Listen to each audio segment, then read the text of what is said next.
So I just found out from Rosie that the programme is coming out in just over a week. I'm terrified now because still don't know exactly how much they're going to put in it, so really scared. But I thought the time has come to talk about my tree topper, because that was the one thing throughout the whole process of it that I was worried about. And I don't know if it was just for TV, but they always seem to want to know about those things, don't they? What are you most worried about? What do you think is going to go wrong? And the reason I was terrified about my tree topper is because I kind of hadn't ever made it. It was all in my head right until last minute. It looked awful on the programme. If I show you it now, and then I'll tell you my thoughts when we're actually on the programme. So, I'm not very good at this camera malarkey yet, but... So I've just positioned her on like a jar for now so that you can see her. So she was meant to be really, really glorious, and I couldn't get these candles in on the day because when I looked at the tree that I was given, it had hardly any sort of foliage at the top, and I was relying on that to go through all this structure to hold her up. And again, it was one of those things that I didn't have enough time to practice. Looking back, looking at Owen's tree, on his tree topper, he'd just made like this beautiful sort of conical shape in the middle, and the whole thing rested on it. And I thought, Jen, what a bloody idiot you are. Why didn't you do something like that? So I, again, typical me, left it all to the last minute, hadn't really worked it out. So yeah, when I saw my tree, I was absolutely terrified. And Rosie came over because she could see that I was terrified, and she said, what are you worried about? And I said, it's that bloody tree topper. I said, there is no way my tree topper is going to sit on that tree. And she said, well, why don't you cut some branches off from the bottom of the tree and try and attach them to the top of the tree? And I was like, oh my God, you're a genius. So as soon as sort of Kirstie said, right, everyone, you have 2.5 hours, I threw my boots off, got down on my hands and knees with a little craft knife and was trying to hack off the branches at the bottom to try and put them on the top, which I attached with those hideous green pipe cleaners that you'll see. You can see them all when I was putting it up. I was in a complete panic. There was one point where I even thought I was going to burst into tears. And it was at that point I kind of felt all the cameras kind of like zone in. And I was right on the edge of tears. I was thinking, don't cry, don't cry, don't cry. You know you've lost already, but just don't cry. And so I kind of dug deep and thought, bugger it, it is what it is, just enjoy it now. So she looked absolutely awful. I could never get her right on the day. But I still really love her. I mean, she's a little bit battle scarred because she didn't travel very well on the way back. Again, that's another thing. If you go on this...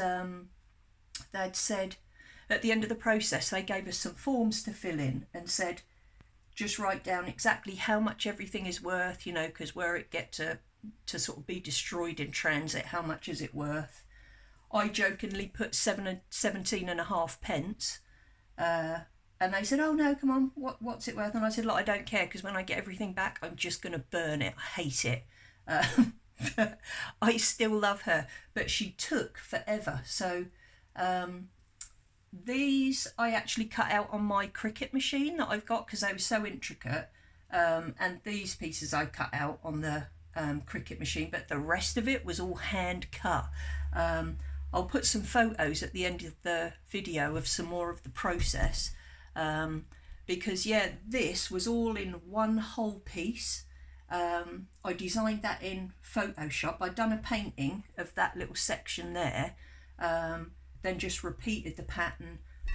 This was all on a hexagon, which again, do you know what? I must have spent a whole bloody day trying to work out how to draw a bloody hexagon. For somebody who's arty, I don't own a protractor, I don't own a compass. So I put it on YouTube, how do you draw a hexagon? Jeez Louise, that like took forever, and I was determined not to be beaten on it. So yeah, again, it's one of those processes I just obsess over, and it just took too long to work out. So the whole thing took too long to work out. But I do love her. But yeah, she needs to sort of be worked out so that she sits a whole lot better, because these lit up, so it was going to look really, really nice with all those lit up on there had it have worked, but yeah, it didn't. So yeah, I was really sort of annoyed about that, because that was the one, well, it was my own silly fault. I hadn't bloody spent enough time working it out, had I?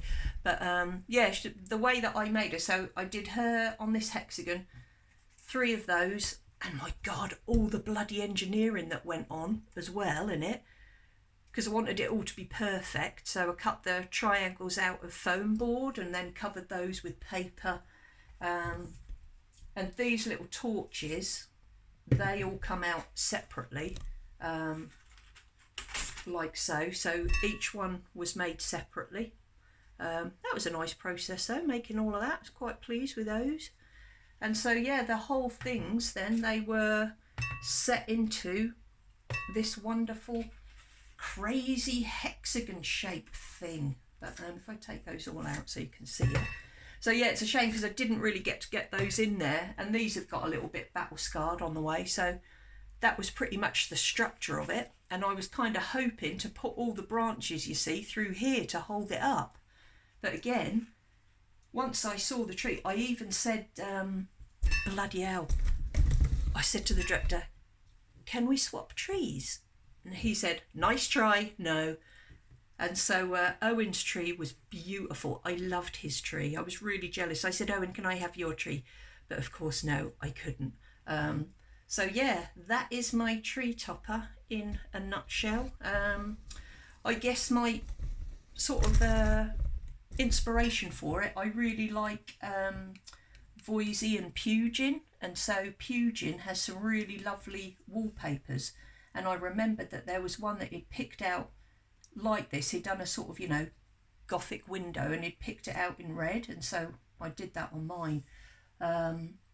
Yeah, so that was it really, a sort of, you know, very inspired by arts and crafts movement and the old medievalism stuff. So that was how my tree topper was supposed to look, and as you'll find out now when that show comes out in a week, she looked nothing like it. She was a complete letdown, but at the end of the day, I still love her, and I guess I'll maybe put her on my Christmas tree. I don't actually own a Christmas tree. I absolutely hate Christmas.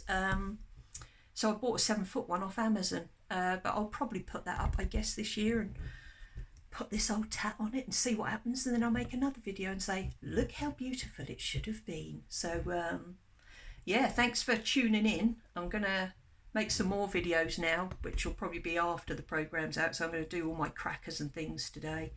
But yeah, thanks for watching, and I hope you enjoyed Kirstie's Handmade Christmas, and please check out all the others because they were absolutely brilliant.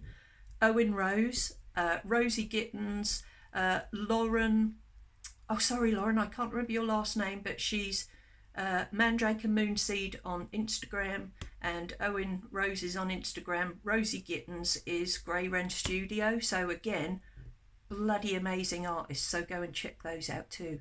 Okay, right, let's get cracking on making crackers today.